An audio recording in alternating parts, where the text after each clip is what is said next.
Hey guys, tonight we're traveling back in time, not to castles and courtly love, but to cold stone floors, drafty halls, and a reality few dare to romanticize pregnancy in the Middle Ages. Picture this, a flickering tallow candle, the heavy scent of wool and damp earth, and you lying on a straw-filled mattress in a tiny chamber above a tavern. Your belly is swollen, your back aches, and downstairs, a pig just wandered in and is currently snorting through someone's spilled ale. You think you're about to be pampered, grapes and whispered sweet nothings like a queen, not even close. You're more likely to be surrounded by gossiping neighbors, a midwife with blood-stained hands, and the very real chance that neither you nor your baby will survive the night. Welcome to the Middle Ages, where pregnancy wasn't just uncomfortable, it was often fatal. So before you get comfortable, take a moment to like the video and subscribe, but only if you genuinely enjoy what I do here. And I'd love to know where you're watching from. Drop your location and your local time in the comments. Now dim the lights, maybe turn on a fan for that soft background hum, and let's ease into tonight's journey together. You're standing in a village in northern England, around the year 1273. It's late autumn, and the sky is already dark at 4 in the afternoon. Your cloak is thin. Your belly is heavy. You're 5 months pregnant with your 4th child, and if your aching feet weren't enough to remind you, the gossip in the market certainly is. A few women nodded politely, but most looked at you with barely hidden pity. Everyone knows the odds. The last child didn't make it. The one before barely clung to life through the winter. You try not to think about it, but the numbers haunt you. There's no concept of prenatal care. You haven't seen a physician. Frankly, you wouldn't trust one if you had. Most are educated in monasteries with more interest in bleeding and balancing humors than understanding how a womb actually works. If you're lucky, a local wise woman or experienced midwife has checked in, but even she mostly recommends herbs that are supposed to keep the blood warm or drive away the devil. Your husband, well, he's supportive in the way a medieval man can be. He grunts, he works hard, and he prays. But childbirth is women's work. His job was done the moment he passed the seed. Now it's your burden. You walk slowly back to your cottage, careful not to slip in the mud. There's no paved road, just rutted tracks worn down by oxen carts. Inside, smoke curls from the hearth, but the heat never reaches the corners of the room. You kneel beside it and rub your lower back, which has been screaming all day. You try not to let your other children see how tired you are. They're watching always. You eat a simple meal, barley gruel with onions, maybe a scrap of salted fish. There's no concept of nutrition, only what's available and won't rot by next week. You remember hearing something about greens being good for the baby, but it's November.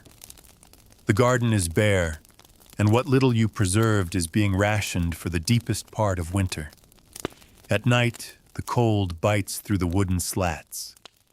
You wake every hour, sometimes to pee, sometimes to the baby kicking, and sometimes just to the sound of mice rustling in the straw. There's no chamber pot. You either stumble out to the latrine or hope the cold floor helps you hold it.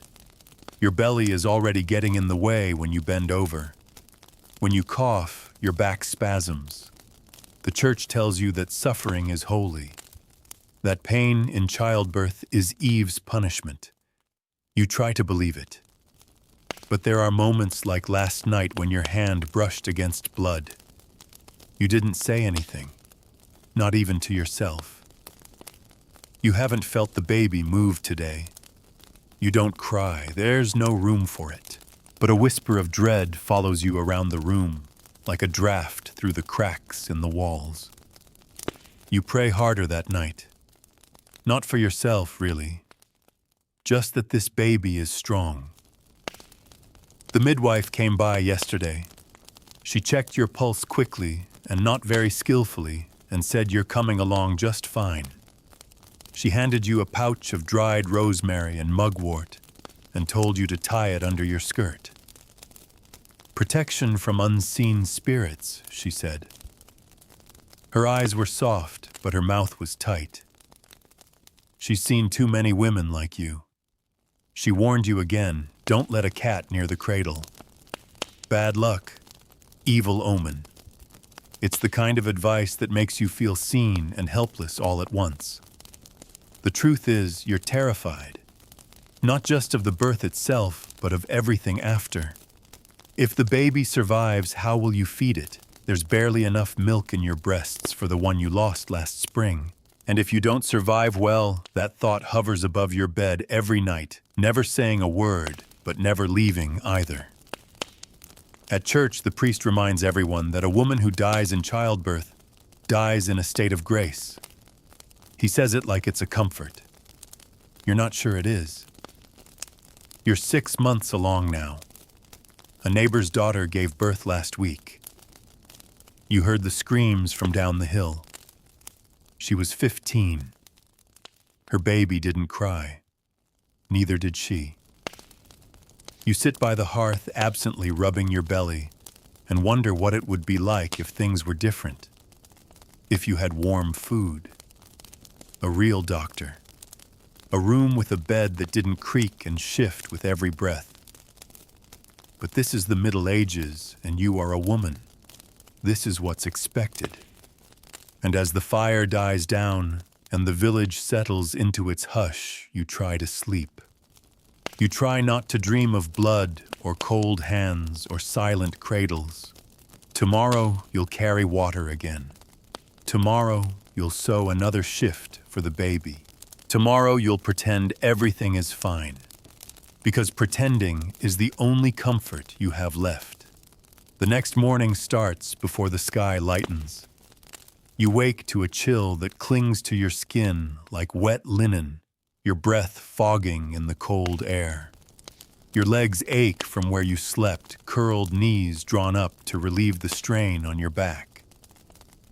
But sleep was a luxury, and now it's over. You hear the soft clatter of chickens outside, the creak of the roof timbers in the wind, and the scrape of your husband pulling on his boots. There is no time for softness, no moment to cradle your growing stomach and dream of lullabies. The children need food, the animals need feeding, and if you want water, you'll have to fetch it yourself. There's no tap, no well nearby. Just the frozen trail that leads down to the stream a quarter-mile away. You pull on your wool wrap threadbare and patched and brace yourself against the door. The air outside is like a slap. Your fingers sting before you even get to the gate. Every step down the path jostles your swollen belly, sending sharp little aches through your lower spine. You pause more than once, leaning against a fence post, pretending to look at the horizon while you catch your breath. At the stream, the ice along the edge has to be broken with a rock. The bucket is heavy on the return trip, and more than once you think of simply leaving it behind. But the children need something warm for their bellies and tea, if it can even be called that needs water. You carry it home slowly, hips grinding, breath short. And when you finally set it down inside the doorway, it sloshes over and soaks your boots. No one thanks you. This is your role. This is expected. As you stir the pot of millet and dried cabbage over the fire, the baby finally kicks. Not the fluttering kind like before, but a slow, twisting grind that makes you pause mid-stir. You place a hand over your stomach and close your eyes. You say nothing aloud, but a small part of you whispers, "Still here, still here." After breakfast, you sit with your mending darning socks that are more whole than fabric and listen to the muffled sounds of village life. Horses clip-clopping past. The crier calling something about a man being fined for stealing wheat. a dog barking distant and angry. This world doesn't pause for you. Pregnancy isn't treated like a miracle here. It's just part of the cycle. You are expected to endure it, survive it, and get back to work as soon as possible. There's no prenatal leave, no resting for the baby. You're still expected to tend the fire, gather herbs, care for the sick, and cook for the household, even if your body is swollen and sore. And if you so much as grimace when standing, someone will remind you that God made you for this. A phrase that echoes in your ears like a curse. The midwife stops by again. This time she brings a bowl of crushed rue and fennel, tells you to boil it and breathe in the steam to strengthen your lungs for labor. You nod. You thank her.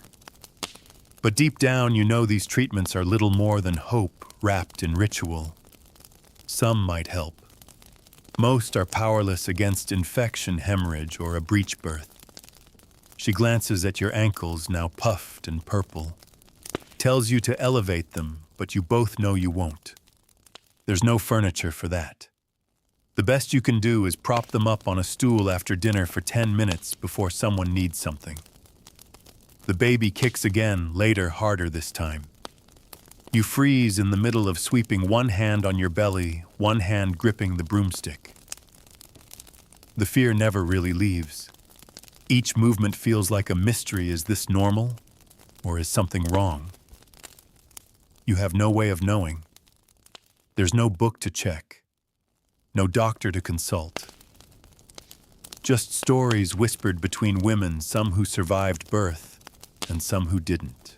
And the stories, they stay with you, like the one about the miller's wife who bled for 2 days and was buried in the snow behind the chapel.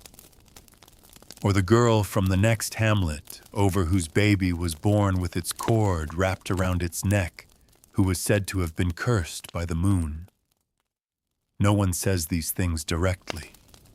They speak in riddles and superstitions. Don't look at a fire too long, or the baby will have red eyes. Don't eat berries during your 6th month, or the baby will be born with spots.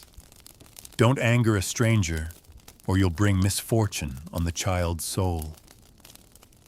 You try not to believe these things, but in the dark, with the wind howling and your thoughts racing, it's hard not to wonder. That night, as you lie in bed again, curled on your side, knees throbbing, a slow cramp curls low in your abdomen. You breathe through it. You count. 1, 2, 3. Then it passes. Probably just the bread, or maybe the lifting.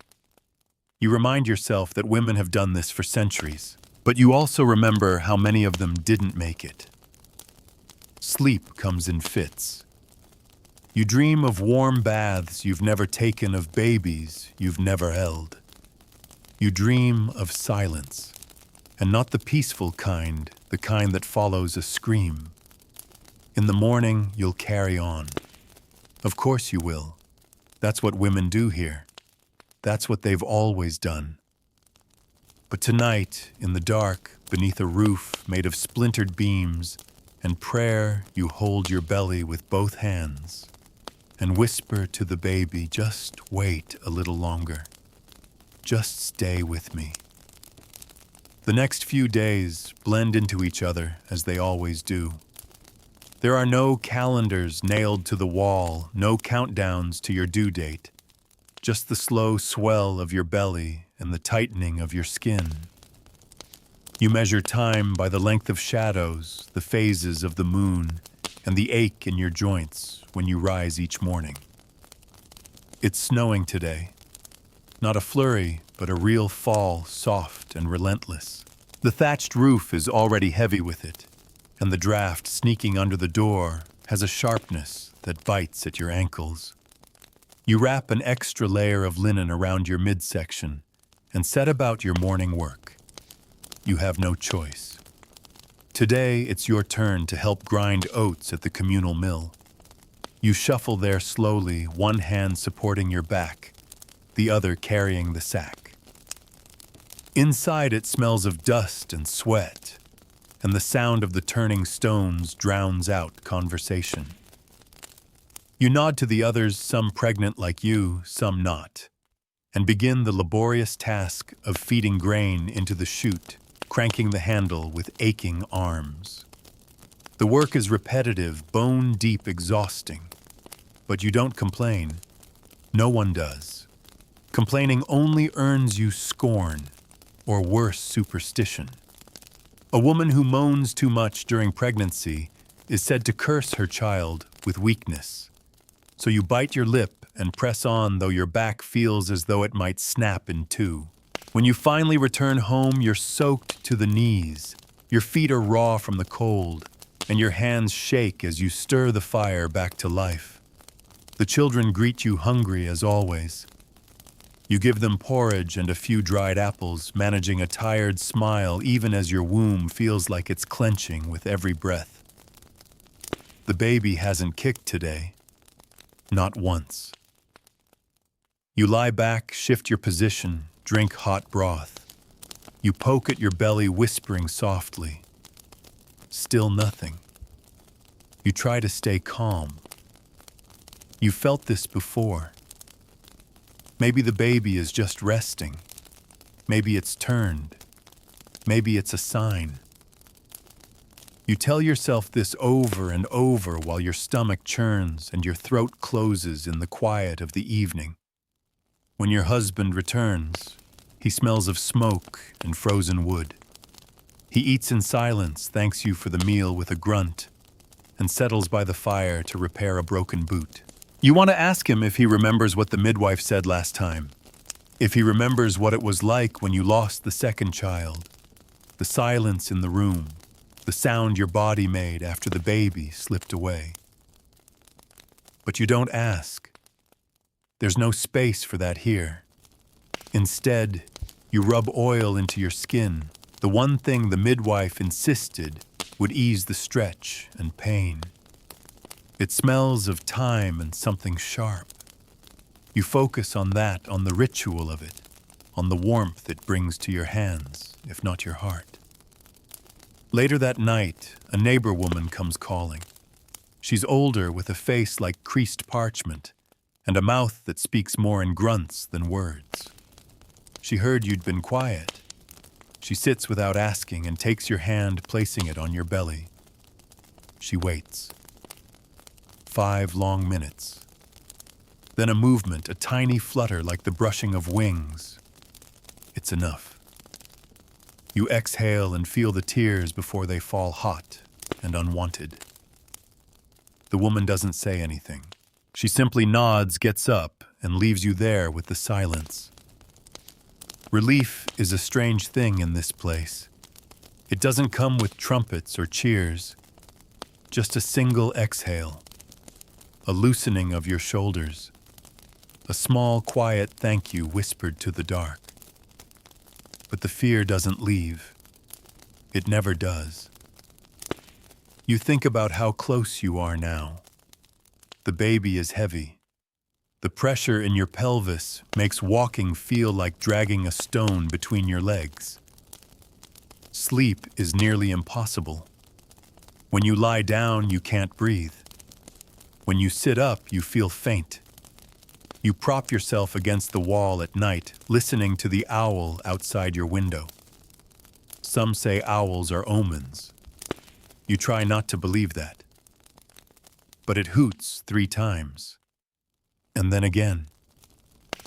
You tell yourself it's just a bird. Just a bird. The next morning you wake to blood. It's not much, but it's bright. You don't scream. You don't even gasp. You simply sit very still, legs folded beneath you, eyes fixed on the smear in the straw. Then you move, slowly, carefully. You wash with cold water, change your underlinen, and cover the blood with ashes from the hearth. You don't tell anyone. Not yet. Instead, You spend the day gathering kindling with your eldest daughter, who chatters about birds and frost, and the dream she had last night. You nod, but you don't really hear her. You're counting each moment, measuring each cramp, wondering if this is it or just another warning. By nightfall, you feel the weight of something inevitable pressing down on you, like the low-hanging clouds. You prepare extra cloths. You boil water. You pull out the herbs the midwife left last time. You kiss your children goodnight, with a little more weight behind it. And then you sit by the fire, hands resting on your belly, and you wait. Every movement now is a question. Every silence is a scream waiting to happen. And still, no one knows what's coming. Not even you. The night deepens like a shadow pulling over the world, thick and breathless. You sit upright, spine curved like a bowstring, while the rest of the cottage slumbers. The fire has shrunk to embers, casting long, twitching shadows on the walls, and every little creak of the rafters sets your heart beating faster. You're counting again. 1 tightening. 2. A pause. Then nothing. Maybe it was just gas. Maybe just fear. But your body knows, even before your mind can name it. Something has shifted. Your thighs feel damp again. You rise to check, more blood this time. Darker. Sticky. This isn't just a sign. This is a message. You stoke the fire, careful not to wake the children, and step outside into the freezing dark. The village is silent, the air still. Your boots crunch through the frost, each step measured your breath shallow and white. You make your way to the midwife's cottage at the edge of the fields. No candle glows in the window yet. You knock once, then again. It takes her a long time to answer. She appears wrapped in wool hair, loose face lined with sleep, and something like worry. You don't need to say much. Just, it's time. She nods and disappears inside to gather what she needs: clean linen, boiled wine, iron scissors, thread, and her herbs. You see her hands tremble as she packs. She's seen enough of these nights to know that every birth is a roll of the dice. Back at your cottage, your husband is stirring groggy and wide-eyed. He doesn't ask questions. He doesn't need to. He takes the children to the neighbors, says only, "It's starting," and vanishes into the dawn fog. Now it's just you and the midwife. She helps you lie on the floor by the fire where the rushes have been pushed back, and a rough pallet spread out. You grip the edge of the wooden stool, knees bent. Sweat already starting to bead across your forehead, though the air is still ice cold. Your breath comes fast, then slower, then fast again. Time begins to blur. The pain hasn't even peaked yet, but your body is already remembering every ache, every tear from the last time. The midwife feeds you a spoonful of honey steeped in sage and whispers, "Stay with me." You nod, jaw clenched. Then the first real contraction hits. It's not just pain, it's fire. It begins deep and radiates outward through your spine, your hips, your thighs. You cry out before you even realize it. The midwife is pressing your hand hard, grounding you. Hours pass. They must. Though it feels like time has collapsed entirely. You sweat. You scream. You sob. You vomit into the ash bucket, and then curl into yourself, shivering with exhaustion. There is no soft music, no sterile room, no reassuring monitor beeping along with your baby's heartbeat. Just the snap of the fire, the wet sounds of your laboring body, and the midwife's occasional murmur of encouragement or instruction. Breathe. Push now. Not yet. Your body responds like a storm, obeying the moon, violent, unstoppable. At some point, you hear yourself begging, not in words, just noises, desperate, primal. The pain makes your vision flicker. The floor swims. There's blood, so much blood already. You want to stop, but you can't. And then, the midwife goes still. Her hand presses hard to your belly. She leans down to listen, eyes narrowed. "The baby's turned," she says, voice low, not panicked, but not calm either. "It's sideways. Your blood runs cold. You've heard what that means. You've heard the stories. They don't end well. Not for the baby, not for the mother, not unless the midwife is very skilled or very lucky. The pain doesn't stop to let you process that. It crashes over you again, a tidal wave pulling you under. You feel her fingers inside trying to shift the baby's position. You scream, nearly bite your own tongue. She murmurs apologies and commands at once, but you don't hear them. Your whole body is fire. More time passes. Maybe minutes. Maybe hours. You don't know. But then something changes. A shift. A push. And suddenly the midwife is yelling. Now you push with everything you have. Once. Twice. 3 times. You think your body is breaking. Your hips feel as if they're being split apart. Your breath tears from your lungs in great heaves, your throat raw. And then, the silence. It's deafening. You know in that moment that something is wrong. You don't hear a cry. You don't hear the midwife's usual words of relief. Just a pause. Then she moves fast. You hear her slapping tiny feet, blowing air, whispering things you can't make out. And then a sound. A whimper. Not a full cry, but something. A gasp. A flicker of life. You exhale a breath you didn't know you'd been holding. She wraps the baby in cloth blood-stained but warm and places it against your chest. You look down. The baby is red and bruised but breathing. Tiny, fragile, real. You cry. You laugh. You can't tell the difference. But the pain isn't over. You still have to deliver the afterbirth, and as the midwife works, you feel a sudden rush of wetness and heat. More blood, too much.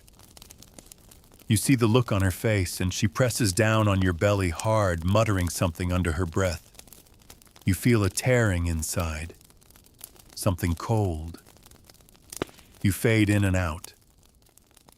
The world goes gray at the edges. The fire dims. Your ears ring. You hear her call your name once, twice, and then darkness. You float for a while in a strange, silent place. There's no pain here, no weight, no sound but your own shallow breath, which seems to echo like wind across an empty moor. Your body is gone. You are thought alone, unanchored, drifting. Then light. Not a heavenly light, not the kind the priest describes when he speaks of passing into God's arms, but the golden flickering hue of firelight, dim and shaky, dancing along the beams of your ceiling. You blink slowly. The rafters come into focus. Your lips are dry. Your whole body feels like a collapsed bridge, every support beam shattered. And yet, you're here. You survived. The baby is beside you, wrapped tightly in linen, still sleeping. Tiny fists curled under a chin that looks more like your own than you ever imagined. The midwife is nodding off in a stool near the fire. Her apron smeared with blood, her face pale and drawn. She looks older now. You wonder if you do too. Your husband sits in the corner, hands wrapped around a cup, staring at the fire. His expression is unreadable, not joy, not sorrow, but something deeper. Shell shock, a quiet reckoning. You try to speak, but your throat is dry as ashes. You swallow hard. I'm still here, you whisper, and the words sound foreign in your own ears. He turns to you then, slowly. He doesn't smile, he just blinks like he's seeing you for the first time. Then he nods, rises, and kneels at your side. He places a rough hand on your forehead, and for the first time in what feels like years, you see tears in his eyes. The midwife wakes and rises silently. She checks the baby, you nods with satisfaction and exhaustion. She mutters something about stitches, but says it can wait. You've lost a lot of blood. You need broth. Sleep. No movement for at least a day. No lifting. No walking. You nod like you agree, but deep down you know it won't be that simple. There is no recovery period in this world. By the second day, you're sitting upright again, baby at your breast. Milk is slow to come, and when it does, it's thin. You're weak, dizzy, but the baby feeds tiny mouth, tugging at you with surprising strength. Each pull feels like a thread unraveling deep inside you. You grit your teeth and let it happen. No one tells you about this part, how the pain doesn't end when the baby is born, how your body keeps cramping, bleeding, breaking down in small, invisible ways. You're still leaking clots, still feverish at night. Your stomach has collapsed like a broken drum, bruised and tender. You haven't gone to the privy yet, too scared. You're not sure what you'll find. The midwife returns once a day. She checks your stitching with a serious face and mutters about binding your belly tighter. She leaves a pot of comfrey and yarrow to steep and instructs your husband to heat it and wash you twice daily. You both know that probably won't happen. He's already gone half the day hauling wood to replace the wages he missed while you labored. You try to rest. You do. But your other children still need feeding. The cottage needs sweeping. The baby cries every 2 hours, and your breasts are cracked and raw from nursing. You bite down on cloth to keep from screaming when he latches. By the 4th day, your neighbor stops by with food. She sits beside you without asking and tells a story about her first labor, how she bled into the straw and thought she'd never stand again. She hands you a small flask of ale, strong and bitter, and tells you to sip it when the pain gets sharp. It's what we have, she says. It dulls things. You sip it that night, not too much, just enough to make the edges of the world soften. And for a few hours, you sleep deeply. In the dreams, you're running barefoot through a field, your belly flat, your legs strong. There's no baby in your arms. You're alone, free. You wake up sweating, confused, guilty. Then the baby wails and the guilt turns to purpose. You rock him in your arms and hum a lullaby you barely remember, something your mother used to sing. The words are half forgotten, but the melody remains. You hum even as your tears fall. Weeks pass, slowly, painfully. Your body begins to knit itself back together, though never fully. You'll always limp slightly when it's cold. Your back will always ache on long walks. And your heart will never be quite the same. The baby grows. His eyes open. He stares up at you like you're the whole world. And maybe you are. The midwife no longer visits. The food gifts stop. The village returns to its rhythm, and you begin again. back to gathering kindling, back to tending the fire, back to soaking blood from linen in the cold stream. And if you cry when no one's watching, the wind carries it away. No one asks you about the birth. No one wants the details. Not the tearing, not the blood, not the fear. You carry those alone like so many women before you. And when your monthly bleeding doesn't return by spring, you know it's happened again. You're pregnant, again. And this time you don't feel fear first, or joy, or dread. Just numbness. Because you know what's ahead, and you know what it will cost. And still you will do it. Because this is your life. This is your sentence. And no one ever asked if you agreed to it. The days stretch longer now, though not easier.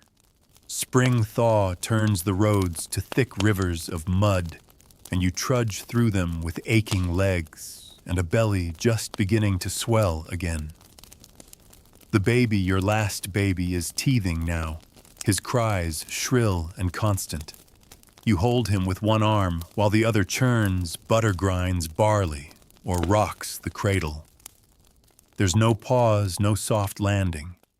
You've barely healed before you're already breaking open again. Pregnancy after pregnancy, no time to recover between. You've started to forget what your body felt like before it was a vessel. When you weren't sore. When your chest didn't ache. When your thighs didn't burn at the thought of climbing a hill. There are moments you look in the stream and don't recognize the face that stares back. Hollow-eyed. Bruised under the skin. 30 years old, but weathered like you're 50. And yet no one calls it suffering. They call it service. Duty. They call it God's will. Your neighbor loses her child to fever that same week. A girl no more than 2. You go with her to the churchyard, the baby strapped to your chest, another growing inside. The priest mutters prayers over a hole in the ground, and you watch your neighbor's face twist into something quiet and unchanging. Not rage, not even sorrow, just resignation. She doesn't cry. You wonder if you would. The burial is brief. Life has no time to grieve when it moves this fast, when everyone knows another child could be lost by week's end. Later she tells you she'll try again. Maybe next time it'll be a boy. And you nod. Because what else is there to say? In the village there's talk of a new lord taking over the manor nearby. He's rumored to be kinder, more generous with taxes, less cruel with justice. But you've heard those rumors before. Lords don't live in the world you live in. They ride past you on horses that eat better than your family. They don't know the stink of childbirth or the color of feverish skin. You think sometimes of the highborn ladies, the ones who give birth on soft beds surrounded by maids and herbs and prayers. But even they don't escape the danger. You heard once of a noblewoman who died after giving birth to twins bled out before the midwives could even light the fire. Death does not care how fine your sheets are. But at least their children survive more often. At least they rest afterward. You dream of rest more than anything. Not sleep rest. The kind where your shoulders finally relax, where your name isn't followed by, can you or you must. Your children cling to your skirts as you walk always hungry, always sticky with jam or dirt or both. Your eldest tries to help. She's 10 now. Her hands are clever. She rocks the cradle with one foot while gutting fish with quick fingers. You want better for her, but you know better than to wish too hard. Wishing is dangerous. Wishing means imagining something outside this life. And imagining hurts when reality is so unyielding. The midwife visits again when your belly starts to swell, obviously. She looks at you with something like sadness this time. Already she asks. You shrug. What can you say? She examines you carefully, tells you it feels different, deeper. You nod, unsure whether that's good or bad. She gives you dried raspberry leaves and tells you to start drinking them early. Maybe they'll help. Maybe. That's always the word maybe. This time your husband speaks more. He's quieter lately, more present. He tries to help carry buckets, tries to mend your shoes. But he also watches you differently, like he knows you're nearing a line, and he doesn't know what's on the other side of it. One night when the children are asleep and the fire's nearly out, he says it. I don't want to lose you. You freeze. He rarely speaks from the heart. You turn to him, startled. He's not looking at you. He's looking at the baby sleeping in the cradle, his tiny chest rising and falling like the tide. You nod. You want to tell him you don't want to lose yourself either. That each pregnancy takes something from you that never fully returns. That you feel like a fading echo. But the words stay in your mouth. Instead, you whisper, we'll be all right. A lie, but a gentle one. Because what else can you offer? Another month passes. The child in your belly moves often, kicks stronger than the last. You feel them at night, turning and flipping like they're already trying to escape the world waiting for them. You talk to the baby more than you mean to. Whisper names, wishes, warnings. Don't be born in the night. Don't come when the river floods. Don't wait until I'm alone. Sometimes you press your hand against the curve of your stomach and wonder if they can hear you, if they'll remember your voice when they first open their eyes. And sometimes you ask the question you never dare say aloud. What if this one lives, but I don't? You try not to think about that question, but it clings to you. It follows you down the muddy trail to the stream, through the village square, where pigs root through refuse and even into your dreams. Every time you feel the baby move, there's a flicker of something between hope and dread. The midwife says you're strong, that your body remembers, that it's easier the more children you bear. But you know better. The others have aged you, worn your bones, softened your teeth, thinned your blood. You're not stronger, you're just more used to pain. And the pain has changed. It's sharper this time, lower. When you walk too far, it flares like fire through your hips. At night, your legs cramp so hard, you wake biting your sleeve. Some mornings your hands tremble from the sheer exhaustion of holding yourself together. But there's still no choice. The chickens must be fed. The firewood must be split.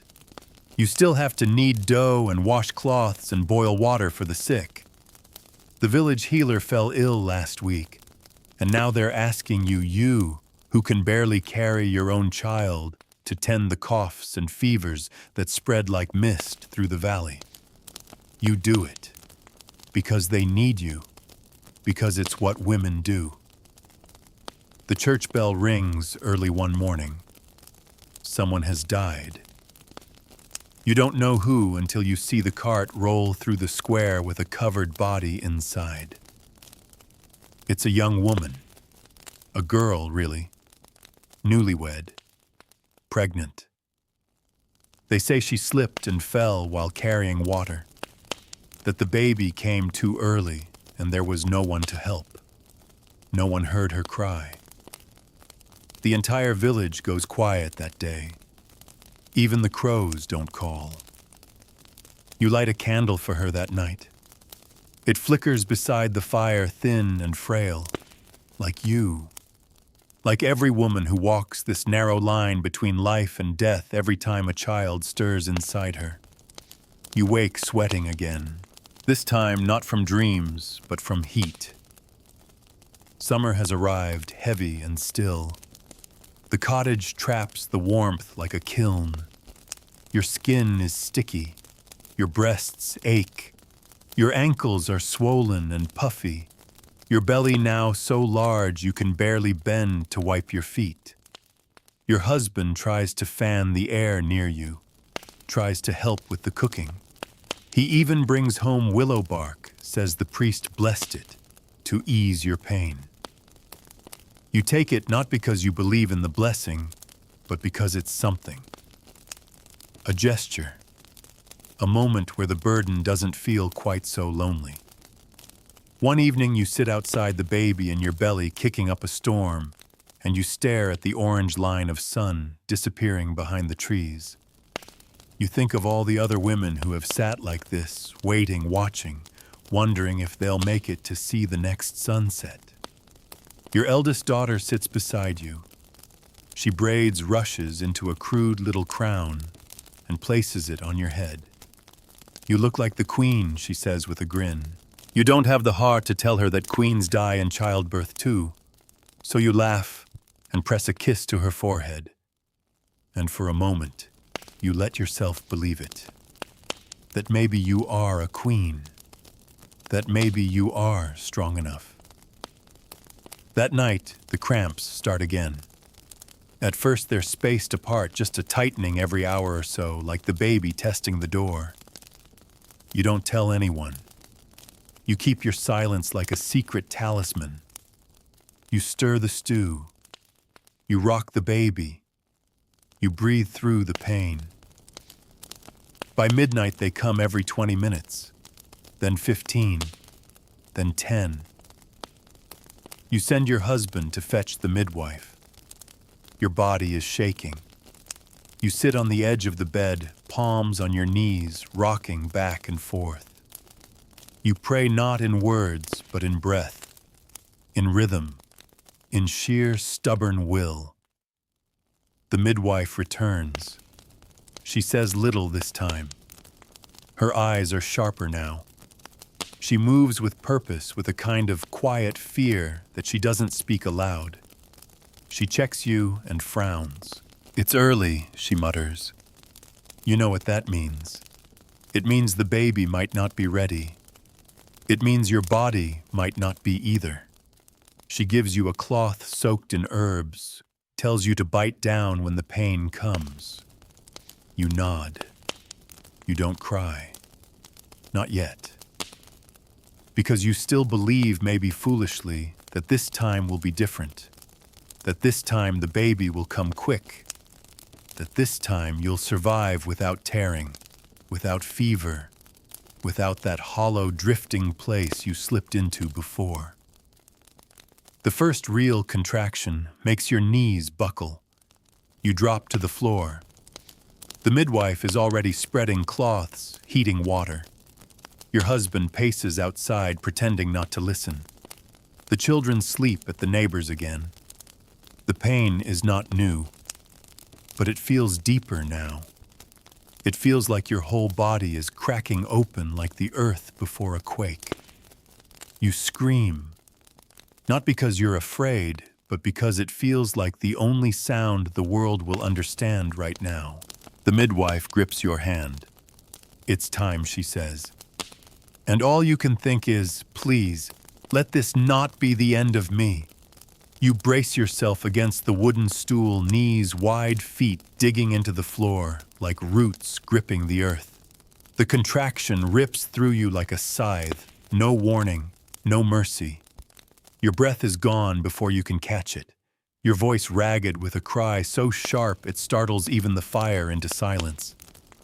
The midwife is speaking soft, quick phrases meant to calm you, but the words barely land. All you can hear is the pounding of blood in your ears, the raw thunder of your own body folding in on itself. This is what it means to be a vessel, to become less than a person and more of a passage. You are the doorway. And right now, that doorway is fire. Your waters break.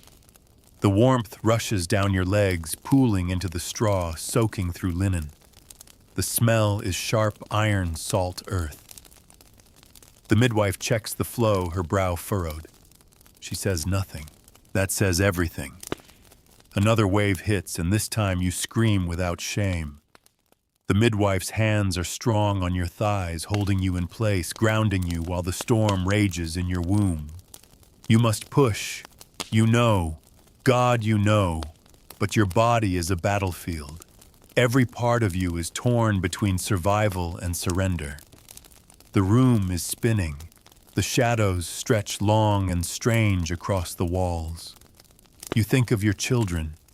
Your daughter braiding rushes your son with jam on his cheeks. You think of the grave in the churchyard, the one no one visits anymore.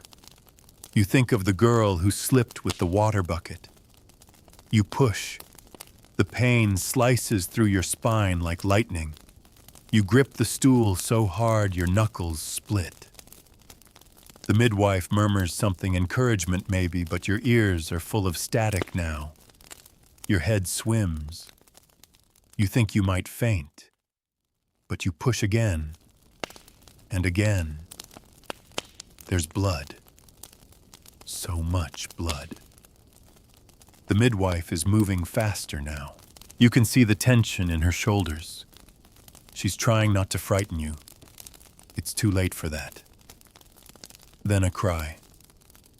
Not yours. The baby. It's thin and high and beautiful in a way only something raw and alive can be.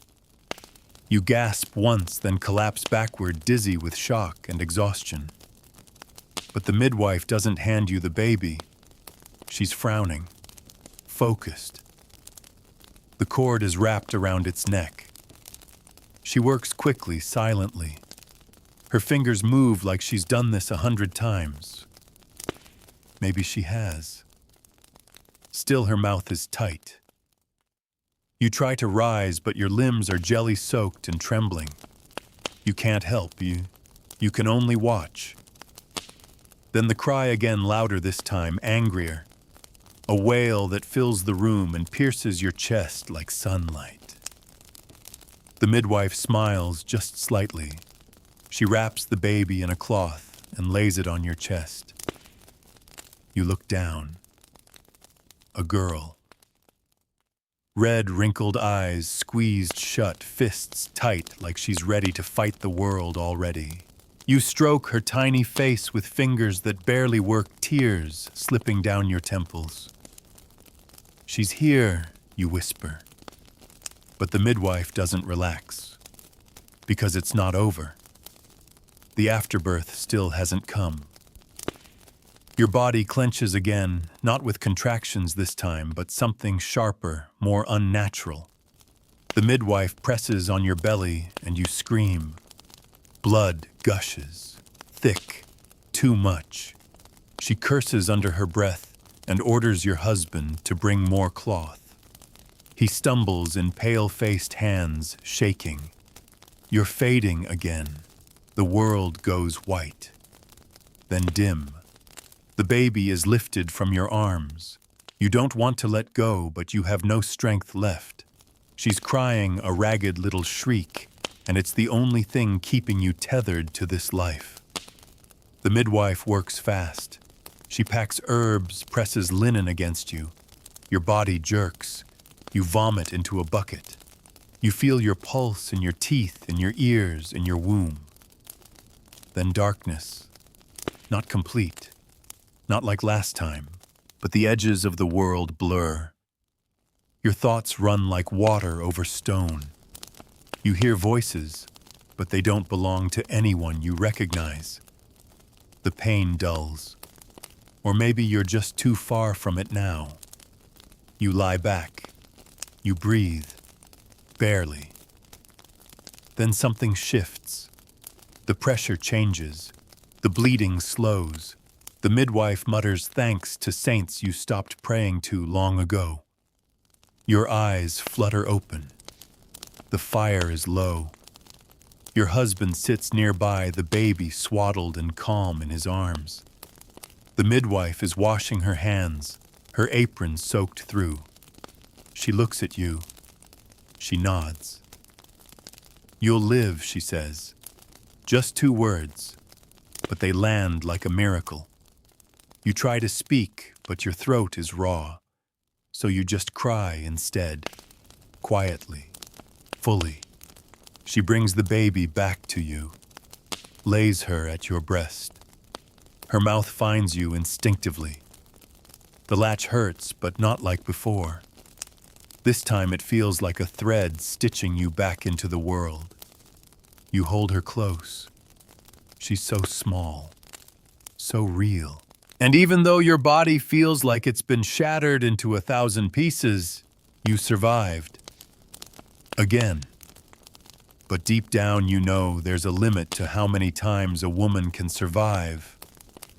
Herself. The days that follow are not a celebration. There are no flowers, no warm congratulations, no whispered poems about the miracle of life. There is only sore flesh, cracked skin, damp cloths, stained rust red, and the relentless task of living again. Your legs tremble when you stand. Your breasts ache heavy and full, leaking through your shift before each feeding. The baby cries often. She's healthy, they say, loud lungs, strong grip, but her hunger is endless. And your body, still so recently split open, now has to nourish hers. You try to rest, but rest is for people with help. For women who can afford a wet nurse or a servant or a grandmother to rock the child while they sleep. You have none of that. Just your husband, well-meaning, but clumsy, and your eldest, still too small to carry such weight. She does her best fetching water-warming broth, keeping the other children out from underfoot. But you see it in her eyes, the fatigue, the way her hands have grown calloused far too young. Sometimes when the baby sleeps and the others are occupied, you sit in the doorway and stare at the road. There's nothing special about it, just mud and hoof prints, but it leads away. Somewhere. Anywhere. And you imagine for a moment what it would feel like to follow it.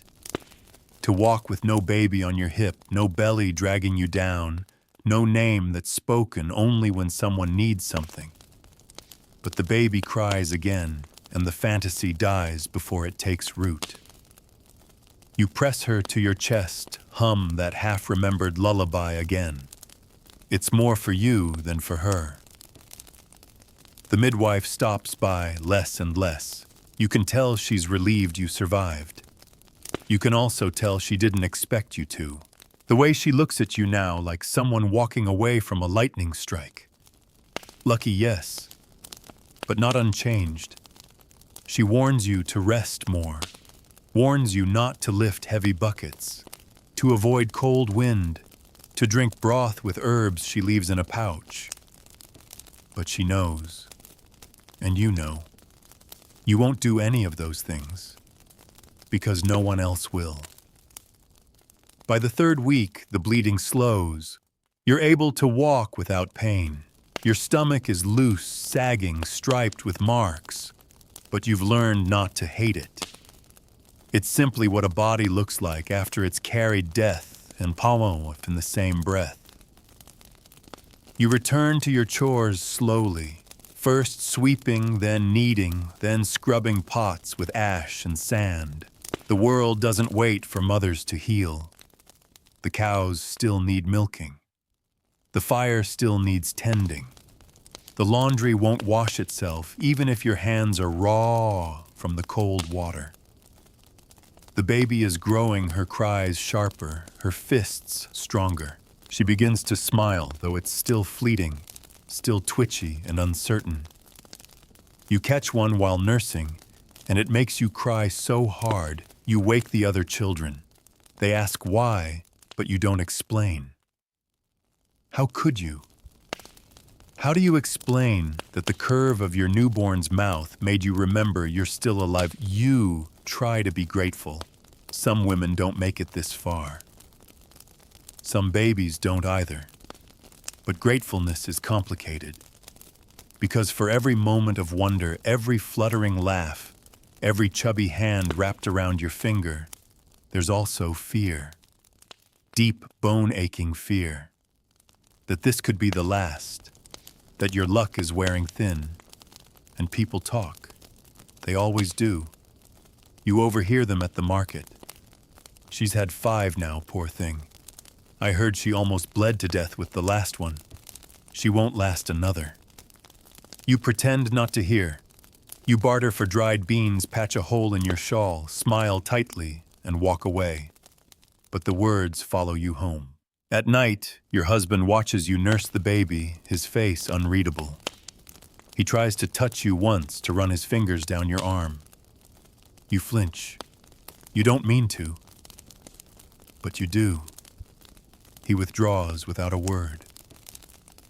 Later he says it quietly, staring into the fire.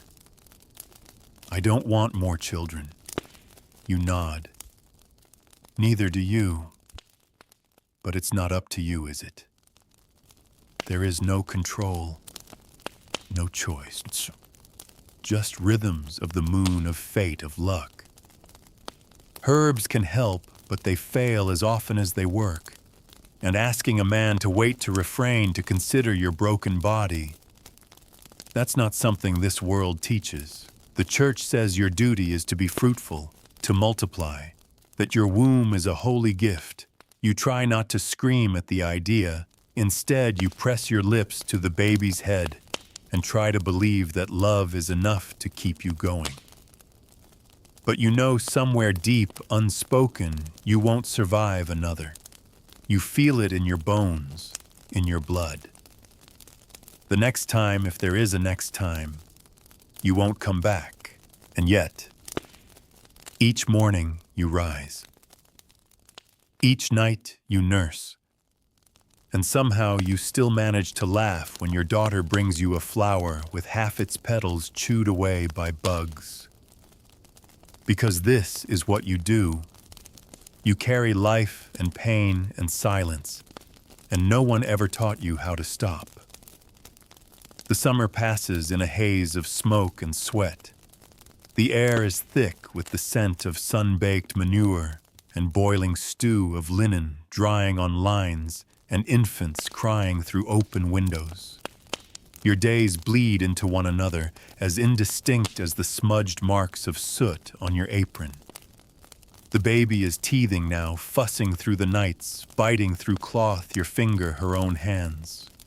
You soothe her with cold spoons, with mashed roots, with lullabies that turn into whispers halfway through. Your breasts are sore and cracked. You wince when she latches, but you smile anyway. She doesn't know pain yet. That innocence is a fleeting luxury you want her to enjoy for as long as she can. Your eldest daughter starts bleeding for the first time. She hides it from you for a day, thinking it's some illness.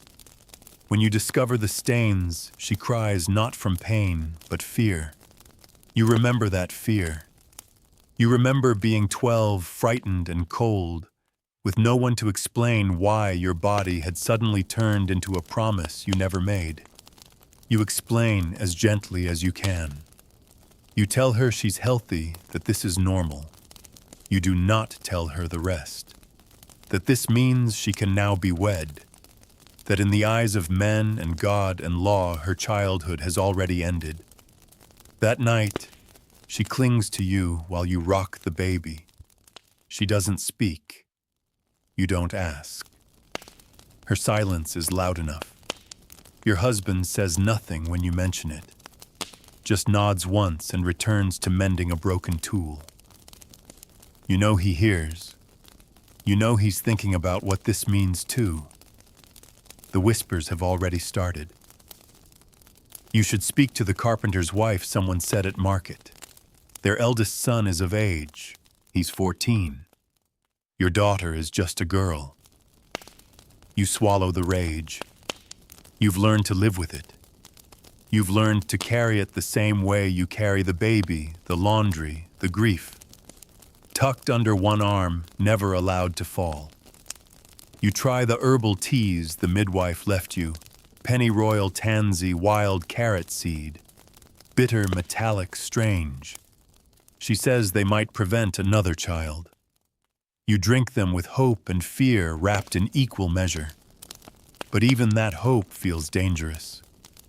Hope means imagining a future where your body is your own, and you've spent too long learning the opposite.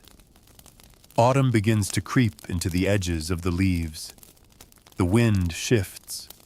You wake one morning and feel it, that whisper of cold on the back of your neck, the first sign of change. You wrap the baby tighter. You boil the blankets. You prepare as you always do for another long winter. But your body feels strange. You tell yourself it's nothing, just the strain, the lack of sleep, the worry about your daughter, the baby's weight on your hips and shoulders. Then your monthly bleeding doesn't come. You wait a week, 2. You chew bitter herbs until your mouth goes numb. You pray not for a miracle, but for a sign that your womb is empty. But the sickness starts, in the mornings first, then at night, then always. You don't tell anyone. You can't. Not yet. You hide it well. You've done this before. You smile through the nausea. You nod when the neighbor asks if you're well. You carry the baby as though your knees aren't about to buckle. You cook clean and sew as if your hands aren't trembling from exhaustion. But every night, when you lie on the straw mattress with your baby curled beside you, you press your hand to your stomach and whisper, "No. Please no." Because you know. You feel it already. The shift. The weight, the ache in your lower back that won't go away. Another child, another wound waiting to open. You think about leaving. Not really, but the thought flits across your mind like a bird trapped in a chimney. Could you run? Where would you go? What would you eat? Who would take you in? You know the answers. No one. There is no escape from the body you live in. The body that has become a machine, a vessel, a sentence. You tell the midwife finally. She doesn't speak at first, just nods and places a hand over yours. "You're strong," she says. "You want to scream. You don't want to be strong. You want to be safe." But instead you nod and sip the tea she offers. You lie to your husband. Not because he wouldn't care, but because you don't want him to see the panic behind your eyes. Not yet. Not again. Your daughter watches you carefully. She knows. Children always know. She offers to take over the washing. You let her. One evening, as you brush her hair beside the hearth, she asks you, "Will it be like before?" You don't answer. You can't. Because you don't know if you'll survive this one. And even if you do, what part of you will be left? The first snowfall arrives early, blanketing the village in a silence that's too thick to be peaceful. The roofs groan under its weight. The hearths smoke heavier, and the chickens refuse to leave their coops. Inside your world narrows even further, to the radius of firelight, to the ache in your knees, to the quiet shifts of your own betraying body. You are with child again. That is the truth. You've stopped denying it, though you still haven't spoken the words aloud. The midwife knows. She doesn't need confirmation. She brings you bundles of wool and insists you stop carrying anything heavier than the baby. But how? Who else will lift? Who else will cook? Who else will rock the cradle through the windstorms that howl like wild dogs through the valley? Even your daughter is different now. Since her bleeding began, she's grown quieter, older. She watches you the way you used to watch your mother, trying to learn how to survive in silence. You wonder what future you've handed her. You wonder if it's already too late to save her from it. Your husband has been working longer hours, offering his help to the smith and the thatcher, and even the merchant whose ox lost a shoe. He comes home late, sore and silent. Not unkind, just weary. You both are. He knows you're pregnant. You haven't told him, but he knows. It sits between you like steam from the fire, visible, warm, suffocating. Sometimes he touches your arm and opens his mouth like he's going to say something. But nothing comes. Instead, he brings you a bowl of stew, a fresh piece of cloth, or a handful of walnuts wrapped in paper. He tries. But neither of you have words for this kind of grief. Grief before the loss has even happened. And it is grief. You don't feel joy, or excitement, or even fear, not the sharp electric kind. What you feel now is cold, low, steady, a creeping dread that coils beneath your ribs and whispers this will be the end of you. You move slower now. The baby, your youngest, feels the change. She clings more tightly, nestles her head into your shoulder whenever you sit. She doesn't know what's coming, but she feels it. Some nights you wake choking on your own breath. The pain in your hips is growing worse. When you lie down, it feels like your spine has turned to hot iron. Your hands swell, your ankles crack, and still no rest. You begin preparing, quietly. One extra shift for the baby, cloths for bleeding, herbs that might ease the pain. You even stitch your own name into a corner of the linen, not because you think anyone will see it, but because part of you wants to be remembered. Even if it's just a few crooked letters pressed into bloodied cloth. The midwife visits more often now. She watches you carefully, counts the days, presses your belly, with gentle but certain fingers. She says little, but her eyes are worried. Too close, she says once. Too soon after the last one. The body doesn't have time to heal. You already knew that. You feel it in your bones. You feel it in the dreams. You can't seem to stop having the ones where you're giving birth in a darkened field alone, screaming, and no one hears you. You try to ready your daughter for what might come. You teach her how to wrap the baby, how to keep the fire lit, how to check the well when the water starts to taste of rot. You don't say why, you just teach, and she learns, quietly, as if she knows this might be all you have left to give her. The church bell rings one morning. A neighbor has died in childbirth. You didn't know her well, she was from a hamlet down the hill, but the cry still lands like a fist in your chest. You can't help imagining her face, her final moments. Was she afraid? Did she know it was coming? Did she scream? You tell yourself you won't be next, but you don't believe it. Your belly is huge now.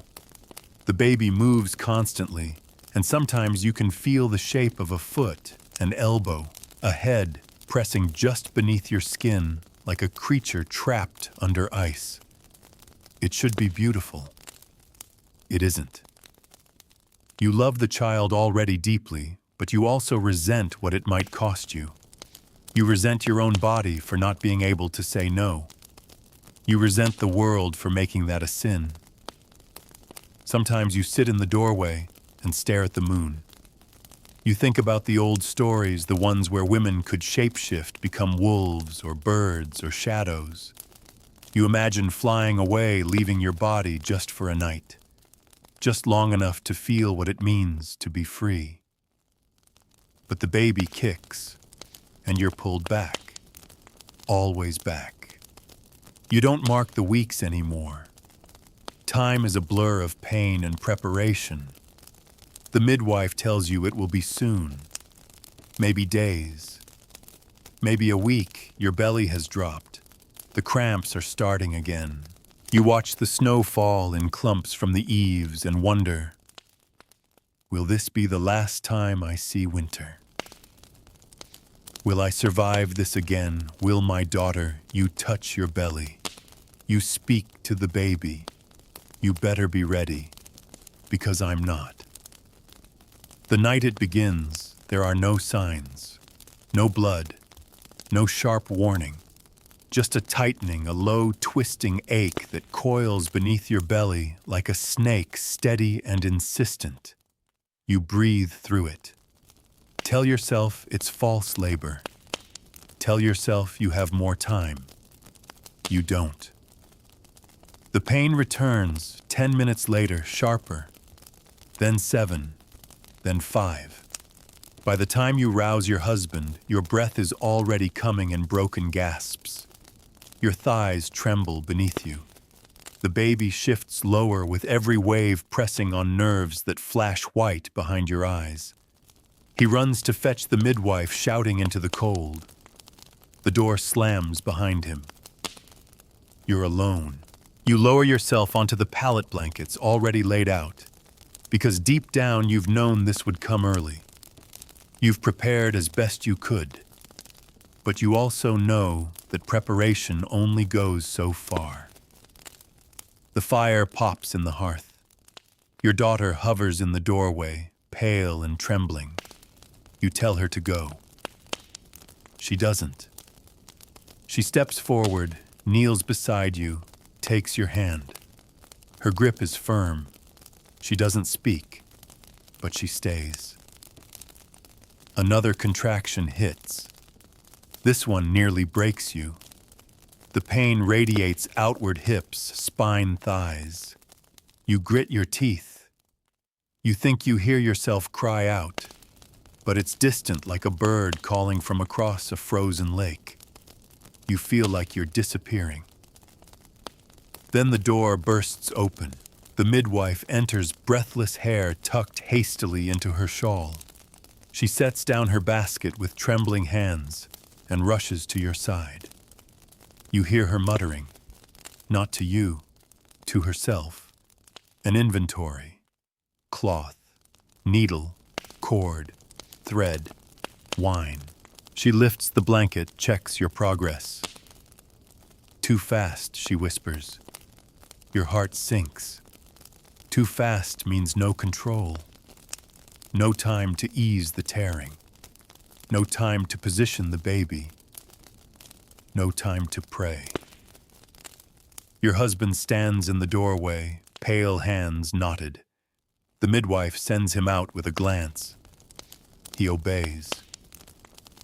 The next contraction knocks the breath from your lungs. Your back arches. You scream. You scream like you haven't since your first birth, when the world taught you just how loud pain could be. The midwife works quickly. Her hands are sure, but her voice is tight. You need to push. Now. You shake your head. You can't. But your body has already decided. You push.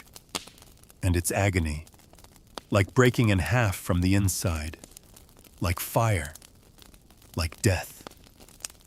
Something gives. The midwife checks. Crowns showing, she says. Almost there. You push again. There's tearing. You know it. You feel it. But there's no room to scream. The baby's head emerges. Then the shoulders. Then the rest. A silence. Then the midwife clears the nose, the mouth. A beat. Then a cry. Shrill, piercing, alive. Your body collapses. You can't even reach for the child. You just lie there, panting, trembling, half blind with pain. The midwife places the baby beside you. A boy this time. Slick with blood, screaming like he's furious to have been born. You laugh, or maybe you sob. You can't tell the difference anymore. The pain isn't over. The afterbirth must still come. The midwife waits, watches, presses on your belly. You scream again. The placenta emerges torn but intact. You're bleeding, not badly, not like last time, but it's enough that the midwife mutters under her breath and pours wine over your thighs to clean the worst of it. Your daughter brings towels, water, a basin. She's pale but calm. She doesn't flinch at the blood. She helps the midwife wipe you down. When it's over, she curls next to you and strokes the baby's hair. "You did it," she whispers. You want to believe that you did something heroic, that you overcame the odds, that this is a victory. But it doesn't feel like victory. It feels like survival. Barely. The bleeding slows. You drink the midwife's broth. You drift in and out of sleep, the baby curled beside you like a tiny ember. Warm, alive. Your husband enters and sees you all. You, your daughter, the new baby. His eyes go glassy. He says nothing, just kneels and presses his forehead to your hand. It's a moment. Brief. Fragile. Real. The midwife gathers her things. She's exhausted. She tells your daughter what to watch for: fever, swelling, bleeding that doesn't stop. She tells your husband not to let you rise too soon. You know he won't stop you. No one ever does. Still, for now, you lie still. The baby stirs in his sleep. You watch the fire. The pain lingers dull and deep. But so does something else. Not joy, not quite, but relief. You're still here.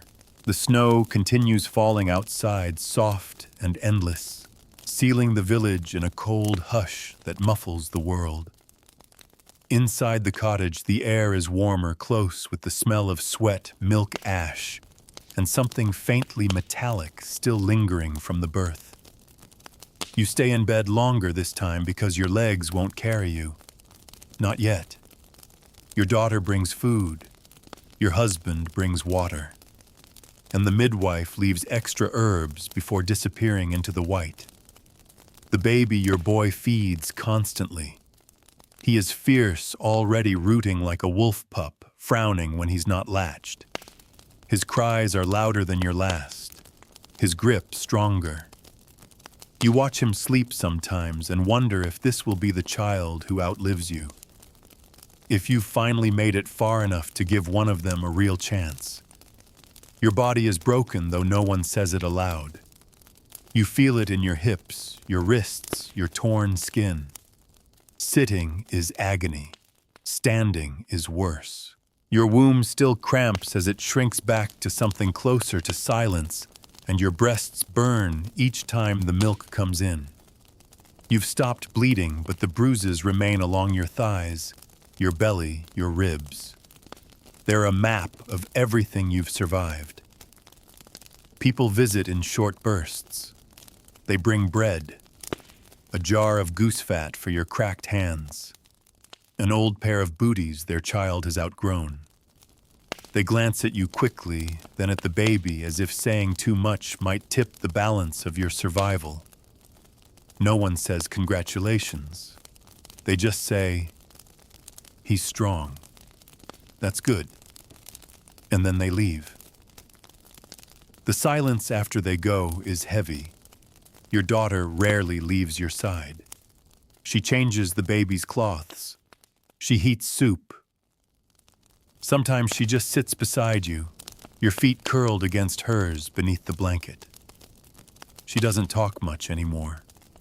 Neither do you. Your husband tries, but he fumbles. His love is quiet, made of chopped wood and washed dishes. You see him watching you sometimes, like he's afraid you might vanish in your sleep. You don't know how to tell him that you've already vanished just in pieces, not all at once. Still, you try to stitch something together again. On the fourth day, you walk across the room.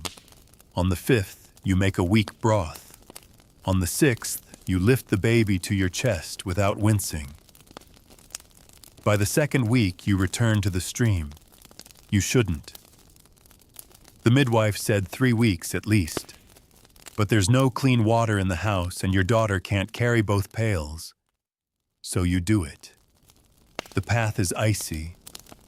Your feet slip more than once. You move slowly, painfully each step, like dragging a wagon behind your spine. But you make it. You break the frozen edge with a stick. You fill the pail. You breathe. The wind cuts through your shawl. You think of all the times you've done this before, pregnant postpartum, bleeding, dizzy. It's all one long season of endurance. And now here you are again. Still alive, still aching, still fetching water. That night, you press your lips to the baby's brow and feel the warmth of him melt a bit of the ice that's settled inside your chest. He breathes evenly. He sleeps with his fists tight, his tiny lashes twitching. You whisper a prayer, though you no longer know who you're praying to. Maybe not God, maybe not the saints, maybe just the wind. You say, let this one live. Let me live. Let this be the last. Not because you don't love them, but because love and survival shouldn't have to be the same thing. Winter deepens. Snow piles on the rooftops like icing, thick and still. The village hibernates. Children stay indoors, mothers wrap them in linen and keep the fires high.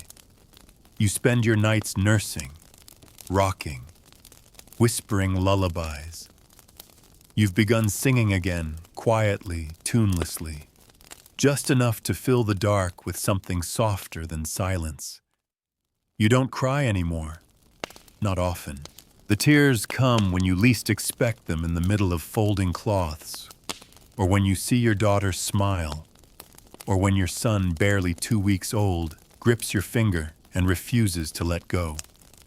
But the grief hasn't left. It's just changed shape. It sits beside you like an old midwife with a tired smile, reminding you that you're still here, still breathing, still bleeding in ways no one sees. You dream sometimes of who you were before all this. A girl with clean hands and wide eyes. You try to remember what she wanted, what she hoped for. But her voice is fading now. Still, you hold the baby. You hum. You mend the torn hem on your daughter's shift. You press your hand to your belly and feel the flatness there, the quiet. The storm for now has passed, but deep down you know, storms always come back. The storm does return, not in the form of pain this time, but in silence, the creeping, endless kind tone that slips into your bones and settles there. It comes in the form of long nights where the baby won't sleep, where your body aches, but you must still rise, still walk, still feed. It comes in the hollow behind your ribs that doesn't fill no matter how warm the hearth burns. You're not bleeding anymore. Your wounds have closed. Your milk is steady, but you are not healed. No one speaks of what happens after. Not truly. The village nods when you pass, says you look well, that you've recovered quickly. But they don't see the way you wake in the middle of the night, choking on air, the way your hands shake when the baby cries too long, the way you stare at your reflection and feel like it belongs to someone else. Your husband touches you gently now. He asks permission. Sometimes you nod. Sometimes you shake your head. There's kindness in his hands. but still your body recoils. Not from him, but from the possibility. Another child. You know it would kill you. The midwife confirms what you already feel. You've survived more than most, she says. But not again. Not safely. She offers you a sprig of tansy and something else, a root you've never used before, bitter as bile. She explains how to brew it, when to drink it, how to measure the days. She speaks quietly without judgment. She's seen too many women disappear after the 7th, 8th, 9th child. You're at 6, she says. You deserve to live now. And something in you breaks, because you've never believed that. Not really. You believed you had to survive, to endure, to carry and bear and feed.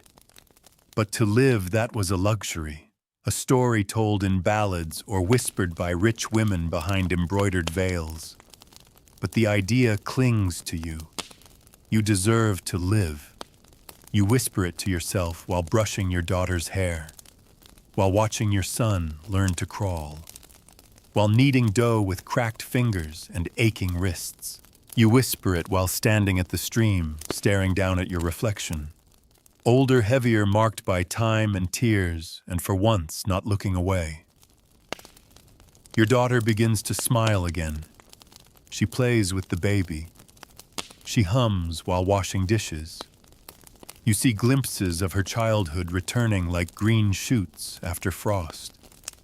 It stings and soothes all at once. One morning she surprises you. I don't want to marry young, she says. Her voice is firm, steady. You pause. Then you say, then you won't. She looks at you like she doesn't quite believe it, but maybe she wants to. Maybe you do too. You start asking for help, not often, but sometimes. You let your neighbor take the baby for an hour. You let your daughter manage the bread while you lie down. You rest when you cannot out of laziness, but out of survival. You notice things you hadn't before. The shape of clouds, the sound of birds in the rafters, the feel of wool warming in your lap. Life begins to bleed back into the corners you had shut tight. But it isn't all softness. You still carry fear. Every twinge, every cramp, every missed bleed sends a ripple of terror through you. When your monthly blood returns, you weep not from pain, but relief. The midwife smiles when you tell her. It means your body is still yours, she says. And you realize maybe for the first time it can be. You begin to walk again, not just to fetch water or gather herbs, but to walk. To feel your legs beneath you. To breathe the cold air and not fear what it means. You take the baby to the hill above the village. Wrap him tightly. Sit beneath the old birch tree and whisper stories to him. Stories about your mother. About the winters before he was born. About how you once wanted to fly. He looks at you with eyes wide and solemn, and for the first time you believe he sees you. Not just a mother, not just a bearer of pain, but you. There are still hard nights. Of course there are. Nights when the firewood runs low and your back spasms and the baby wakes 5 times before dawn. Nights when you feel like you're made of nothing but nerves and noise and tired skin. But there is also peace. Small, hard-won moments of it. The baby learns to laugh. Your daughter learns to sing again. Your husband begins to tell stories by the fire, not loud, but gentle, like a man who's learning to find his way home. And you begin to hope. Not wildly, not foolishly, but just enough. Because though the world hasn't changed and the burdens haven't vanished, something in you has shifted. You no longer pray just to survive. You pray to stay. Spring returns slowly, as if unsure its welcome. The snow melts in clumps, the earth beneath it raw and bruised.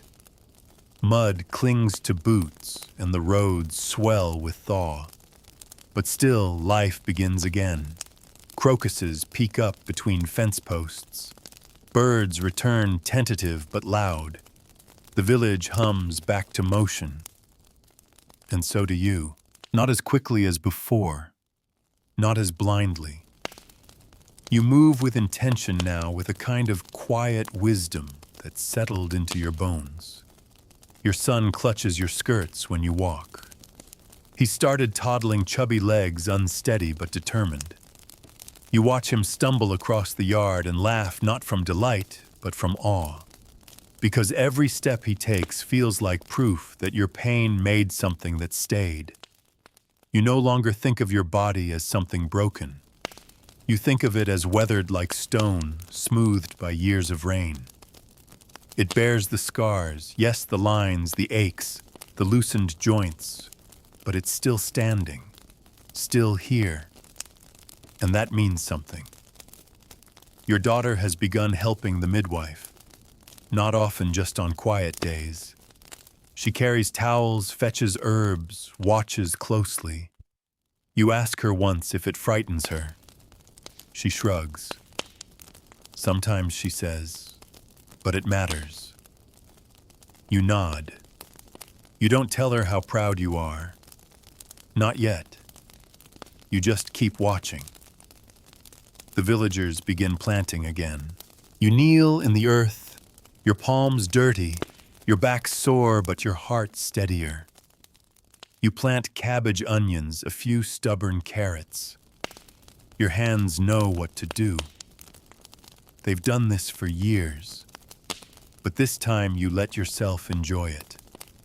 The texture of the soil, the warmth of sun on your neck, the sense that you're giving something to the ground instead of losing something to it.